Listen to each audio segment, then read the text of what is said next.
I still have a dream. It is a dream deeply rooted in the American dream. I have a dream that one day this nation will rise up and live out the true meaning of its creed.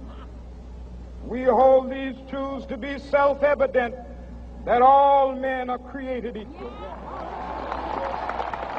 I have a dream that one day on the red hills of Georgia, the sons of former slaves and the sons of former slave owners will be able to sit down together at the table of brotherhood. I have a dream that one day right there in Alabama, little black boys and black girls will be able to join hands with little white boys and white girls as sisters and brothers. I have a dream today, because I have a dream that my 4 little children will one day live in a nation where they will not be judged by the color of their skin, but by the content of their character. I have a dream today.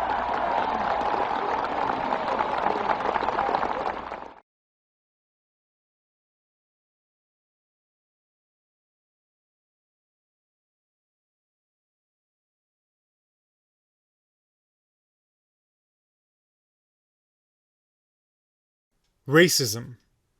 Anything said or done, directly or indirectly, on the basis of race. This is a paraphrasing of the popular definition of racism, for which I have 2 reasons for doing so. As for the first reason, I'll return to that later on in the video. But the second reason is because just about any dictionary you read, you will almost always come across a different interpretation of this word. This is so because the term racism, along with many others I'll be covering over the course of this series, is so relentlessly contorted and abused by the left to their fitting, so they can further pollute race relations within our societies, politics, and culture. When you align and compare the definitions from just about every dictionary you come across, along with every mainstream educational, corporate, media, political, and cultural institutions, you will find that each and every definition will have at least one very pivotal thing in common. In one way or another, all mainstream interpretations of racism condemn anything at all, whether good or bad or neutral, that has any ties to race, and has done so in such a way that has now made it taboo to even think about the concept. This word in particular, and its current politically and culturally accepted meaning, unlike most other insults on the list, is a rather loaded term. While racism, like all the others, is a word used to single us out and to demonize us, it also goes far beyond just white people. It encompasses everyone to a degree. Our modern society is structured around this accepted definition of racism. Alongside that, it is also important to note the origins of the modern meaning of racism. The meaning of this term is derived from the liberalized version of it. In other words, the modern popular definition of racism, the one we accept and embrace today, is the liberal definition of racism. That is its roots. And this meaning of racism was particularly brought to prominence by none other than Martin Luther King Jr., specifically through his "I Have a Dream" speech. There is a reason why every mainstream public figure very often quotes from or refers to this speech when trying to virtue signal to the masses. Now, there are really 2 primary interpretations of this word in our modern society: the universal and the anti-white. The universal definition is that which I gave at the start of the video and applies to all. As for the anti-white, you can think of that as a branch off from the universal, and as the phrase suggests, this one strictly applies to us. Beginning with what I think is the simpler of the 2 to unpack, the word racist, under the anti-white context, is now exclusively used to condemn just about anything white people say and do today. racist has basically become interchangeable with whiteness, and it's become so obvious in recent years that we have now come to call it for what it is: anti-white racism.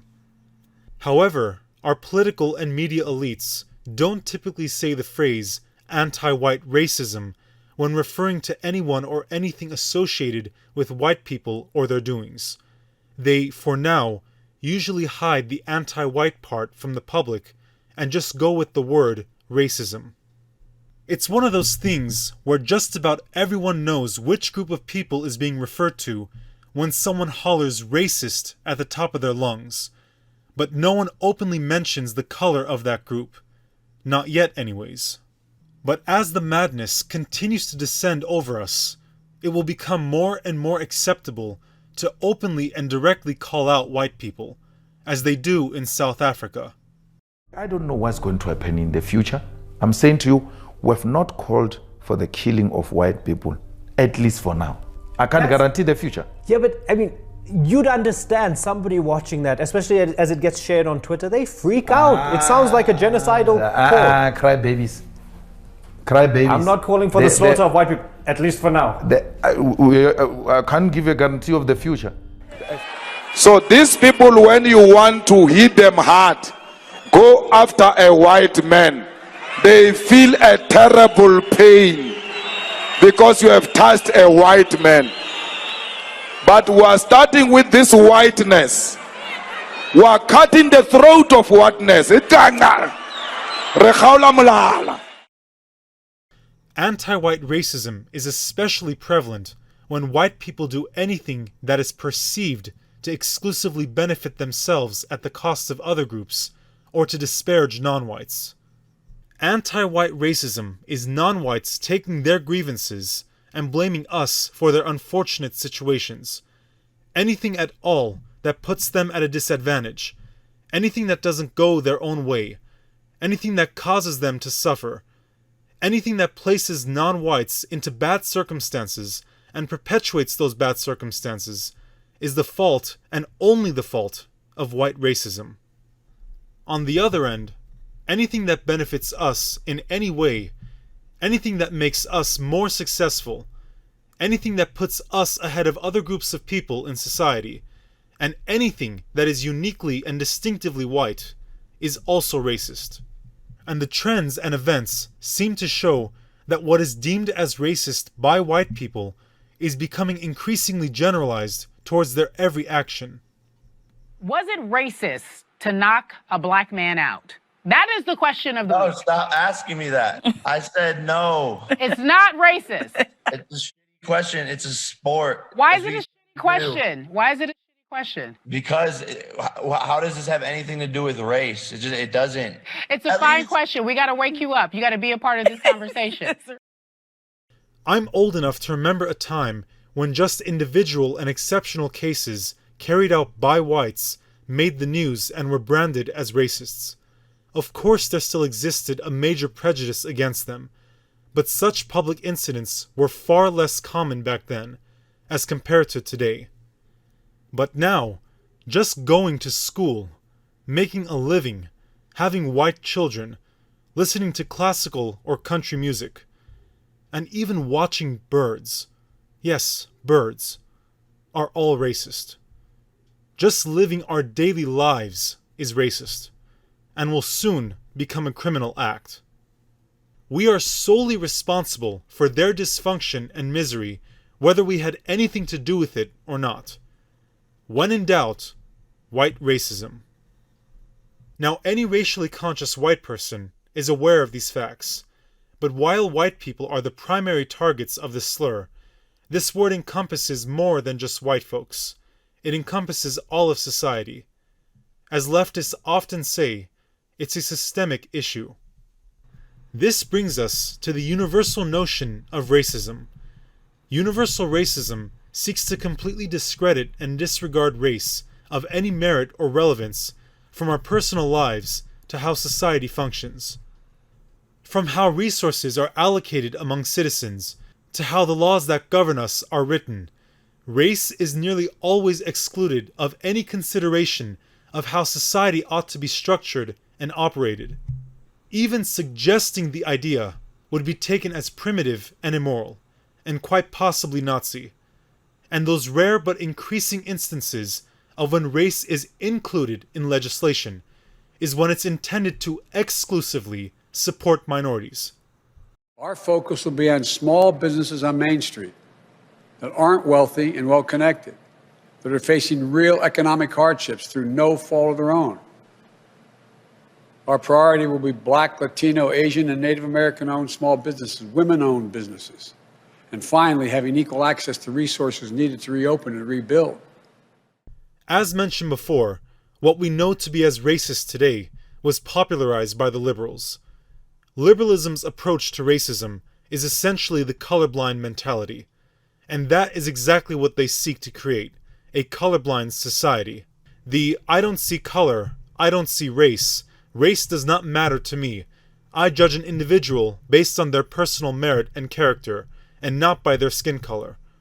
And since this mentality is now orthodoxy, anything said or done in the name of race, any policy passed in the name of race, anything at all considered or even insinuated in the name of race, anything done opposite of that, is therefore morally wicked, and of course, racist.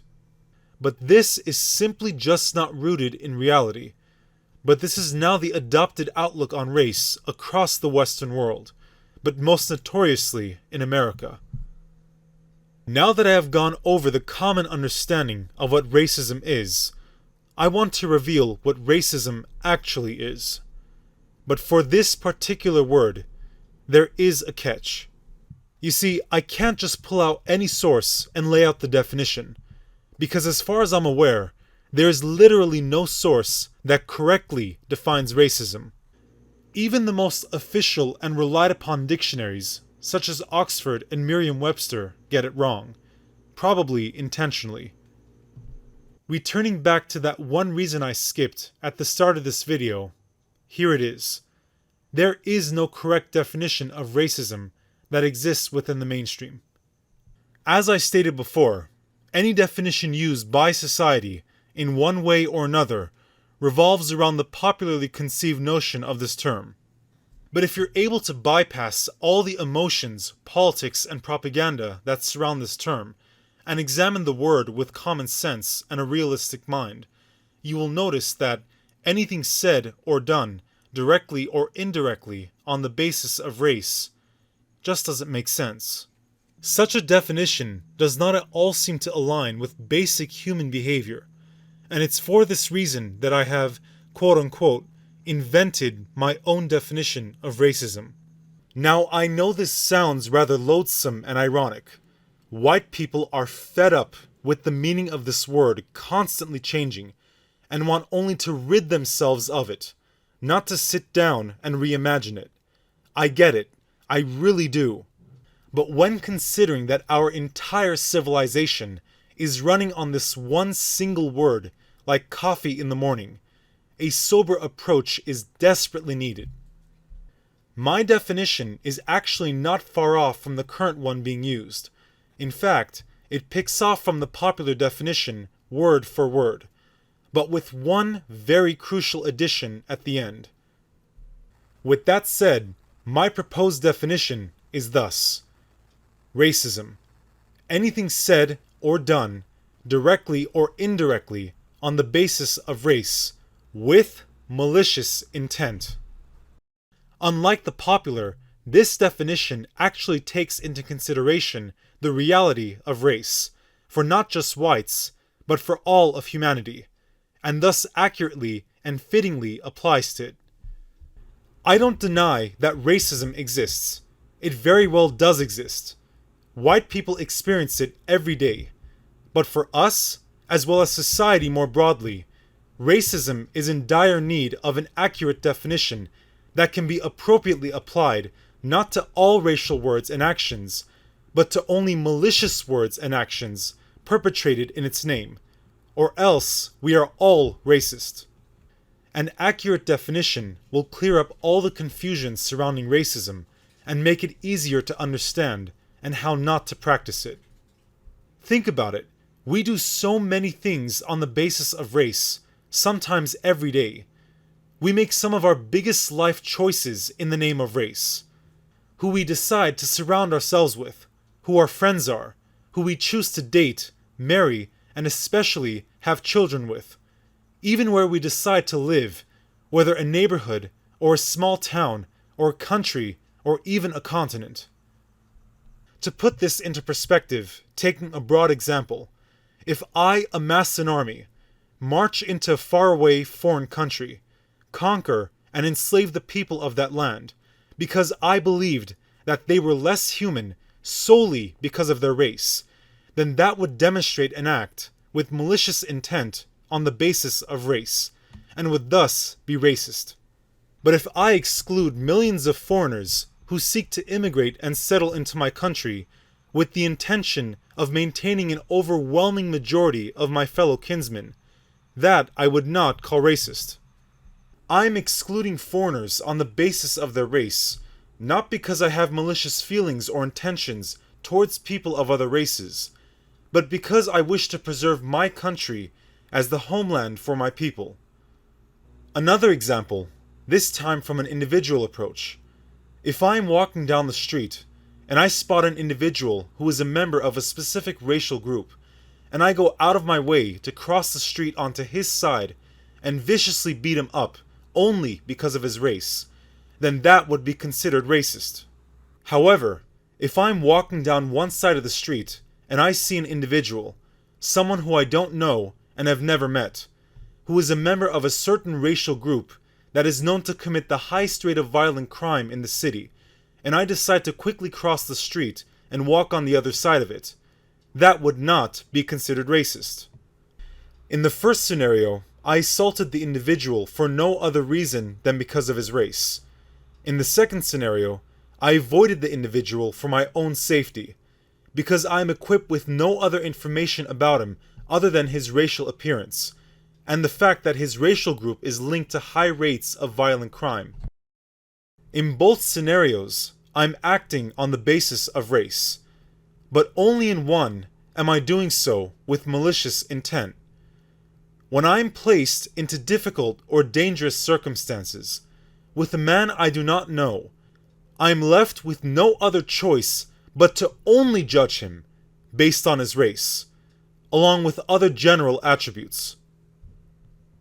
Aside from the most fanatical members within the diversity cult, who are determined to forcibly mix up everything in their lives, probably many, if not most liberals and leftists, along with the masses of ordinary people, live their lives, one way or another, in racial terms. But I'm sure the majority of them aren't even aware of this reality. The masses of people today have been trained not to be. And for those who are aware, they go to great lengths to actively suppress it. They either think what they're doing is immoral or anti-progressive, or they just don't want to admit it. By stripping the left of its power to play around with the word racism and its meaning, we can be one step closer to restoring race in our society as a normal topic of discussion and practice among our people, and make it once more acceptable to engage in the natural experiences race has to offer without being punished for doing so. Now you know the truth. Now it's time to act.